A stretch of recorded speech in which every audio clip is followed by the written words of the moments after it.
हरे कृष्णा, राधे राधे। नमस्कार, बहुत स्वागत है आपका आपके अपने यूट्यूब चैनल आध्यात्मिक टॉक्स में।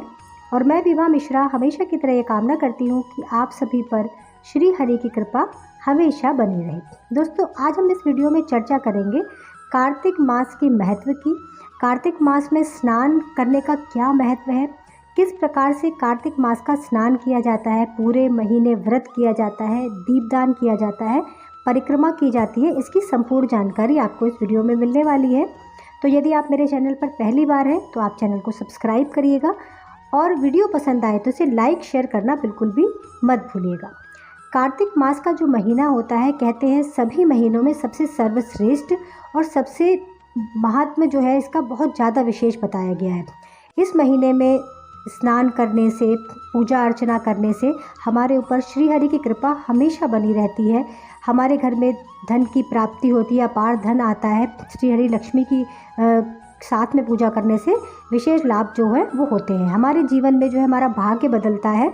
इस महीने में आप अगर कुछ भी करते हैं, जप तप ध्यान जो भी करते हैं, तो किस प्रकार हमें कार्तिक मास में स्नान करना चाहिए, इसकी चर्चा मैं आपको बताती हूँ। कैसे स्नान के नियम हैं, यदि आप पूरे महीने स्नान का संकल्प ना ले पाएँ, व्रत का संकल्प ना ले पाएँ, तो किस तरह से आप कार्तिक मास में कुछ भी कार्य करके, थोड़े कार्य करके ऐसे इस महीने को जाने नहीं देना चाहिए। इसका इतना बड़ा विशेष महत्व हमारे पुराणों में बताया गया है। तो सर्वप्रथम मैं बताती हूँ आपको कि कार्तिक मास में स्नान किस प्रकार करते हैं। सबसे पहला नियम इसका क्या है।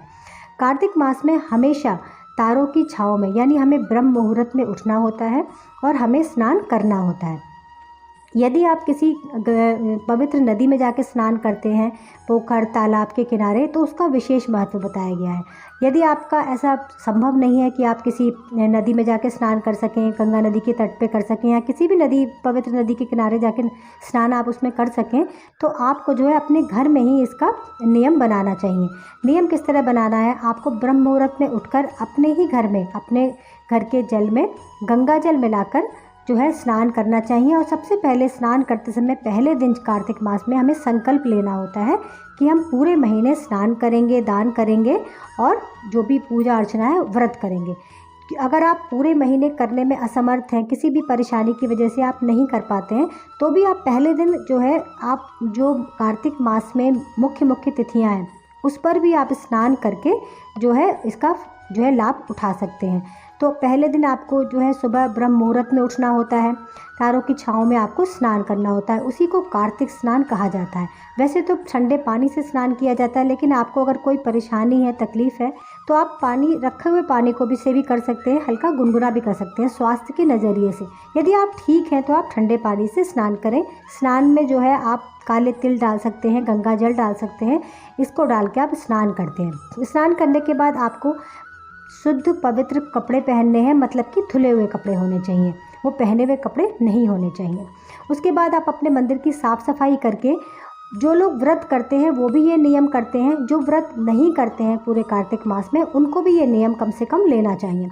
स्नान आदि के बाद आप जो हैं, कार्तिक मास में बताया गया है कि जो देव वृक्ष हैं उनकी पूजा करना विशेष लाभकारी होता है। देव वृक्षों में जैसे केले का वृक्ष हो गया, बेल वृक्ष हो गया, पीपल वृक्ष हो गया, आपकी तुलसी महारानी, तुलसी जी का जो वृक्ष हो गया, इसमें दीपदान करना, परिक्रमा करना विशेष रूप से लाभकारी होता है। तो स्नान के बाद आप एक नियम लीजिए, मंदिर वगैरह साफ़ करने के बाद आपके जो श्री विग्रह हैं, जैसे कि आपके पास लड्डू गोपाल जी हैं या शालिग्राम जी हैं या जो भी आपके पास विग्रह हैं, उन्हें स्नान वगैरह कराइए। बहुत लोग का प्रश्न होता है कि हम ब्रह्म मुहूर्त में उठ के कार्तिक स्नान करते हैं, तो क्या हम अपने लड्डू गोपाल को भी स्नान करा सकते हैं? जी बिल्कुल करा सकते हैं, क्योंकि भगवान भी जो है वो ब्रह्म मुहूर्त में ही स्नान करना पसंद करते हैं। तो उनको स्नान आदि कराने के बाद आप जो है अपनी कम से कम तुलसी महारानी में कि जो है पूजा अवश्य करिए। मान लीजिए आपके घर के आसपास केले का वृक्ष नहीं है, बेल वृक्ष नहीं है, आंवले का वृक्ष नहीं है या पीपल वृक्ष नहीं है, तो आपके घर में अगर तुलसी जी भी हैं तो उनमें एक आप दीपक जलाइए,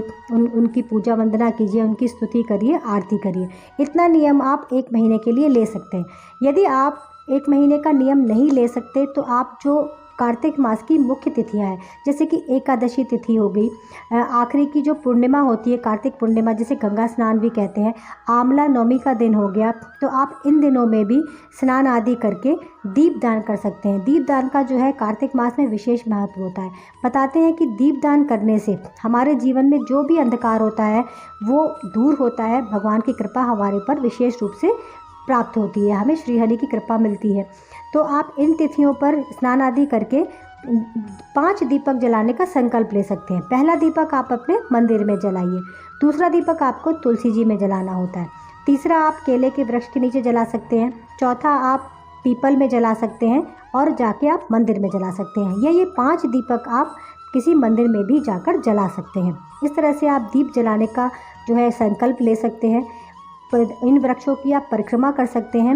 अगर आप पूरे महीने नहीं कर पाते तो आप एकादशी के दिन, तुलसी विवाह जिस दिन किया जाता है, तुलसी देवठान एकादशी, उस दिन आप तुलसी माता में दीपदान करिए। 5 दीपक, 7 दीपक, 21 दीपक, उनकी 108 परिक्रमा करिए, तो ये भी विशेष फलदायी होता है। तो इस प्रकार से कार्तिक स्नान किया जाता है। इस महीने में दान का भी विशेष महत्व होता है। आप दान का भी संकल्प ले सकते हैं कि मैं स्नान करने के बाद किसी भी चीज़ का दान, अन्न का दान, वस्त्र का दान मैं पूरे महीने करूंगा, या मैं 5 दिन करूंगा आखिरी के, या मुख्य तिथियों पर करूंगा। इस तरह से आप इस कार्तिक मास का लाभ उठा सकते हैं। तो दोस्तों, वीडियो पसंद आए तो प्लीज़ इसे लाइक शेयर कीजिएगा, मेरे चैनल को सब्सक्राइब कीजिएगा, ताकि आपको इसके बारे में आगे की वीडियो में जानकारी प्राप्त हो सके। धन्यवाद।